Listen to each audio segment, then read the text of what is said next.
kami dari kelompok 1 akan membahas tentang lembar kerja Where and Why dalam mata kuliah perancangan dan pengembangan kurikulum. Kelompok kami terdiri dari 4 anggota. Yang pertama yaitu Dea Apriliati, kemudian Deshifa Sumelian, kemudian Syauqi Firdaus, dan Sri Nurwidian Ningsih. Akan membahas tentang identitas pembelajaran. Akan dibahas oleh saya sendiri. Dalam identitas pembelajaran itu ada mata pelajaran yang kami ambil, yaitu mata pelajaran seni tari kelas atau semester 10. Pencapaian pembelajaran atau CP-nya itu pada akhir fase E, peserta didik mampu mengevaluasi hasil penciptaan karya tari dalam mengekspresikan diri dengan menciptakan karya tari. Pertanyaan pertama yaitu apa tujuannya?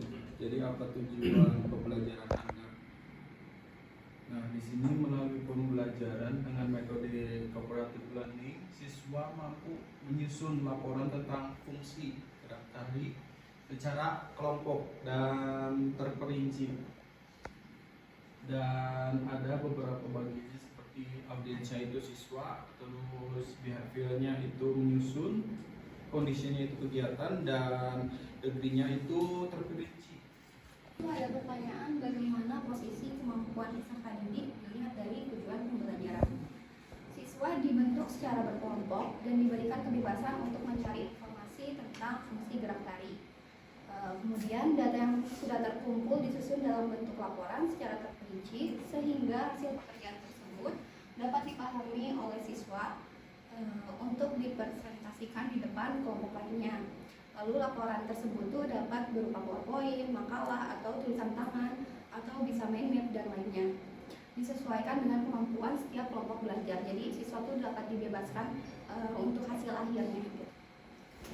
Kemudian untuk pertanyaan ketiga, mengapa tujuan pembelajaran bertujuan seperti itu? Yaitu berdasarkan tujuan pembelajarannya, dalam RPP tersebut dapat disimpulkan bahwa pendekatan pembelajaran yang diterapkan guru diharapkan dapat mendorong rasa ingin tahu siswa terhadap maksud dari fungsi sebuah gerak tari, sehingga secara berkelompok mereka mampu berkolaborasi untuk menyusun sebuah laporan secara terperinci sebagai penilaian kemampuan siswa dalam ketelitian dan kelengkapan data mereka yang dikumpulkan untuk disampaikan nantinya di akhir pembelajaran kelas.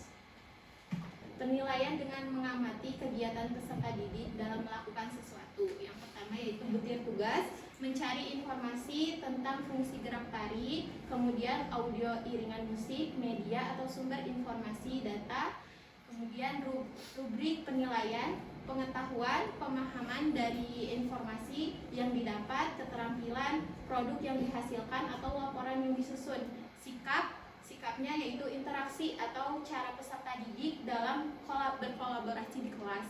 Kelompok 5 bertanya, ada dari kaitan RPP yang sudah dianalisis, itu apakah sudah sesuai dengan pembahasan yang kalian tadi paparkan tentang where dan why tersebut?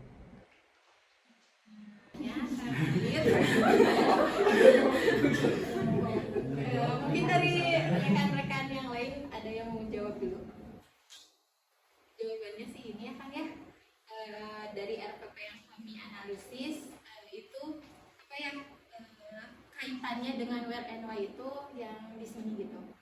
Yaitu dari unjuk kerjanya, dari kerja dari RPP itu tuh apa sih gitu kan tujuannya gitu kan. Nah ini dia, yaitu yang pertama butir tugasnya ya. Kita tuh membuat RPP untuk apa? Yaitu untuk mencari informasi tentang fungsi gerak tari. RPP-nya itu membahas tentang gerak tari tradisional. Kemudian audio iringan musik, selain gerak tari dari RPP tersebut juga membahas tentang iringan musiknya, media atau sumber informasi data, kemudian rubrik penilaiannya. Itu mungkin pembahasan yang tadi ya kan ya. Mohon maaf bila masih banyak kekurangan dari kelompok kami. Terima kasih. Wassalamualaikum warahmatullahi wabarakatuh. Waalaikumsalam.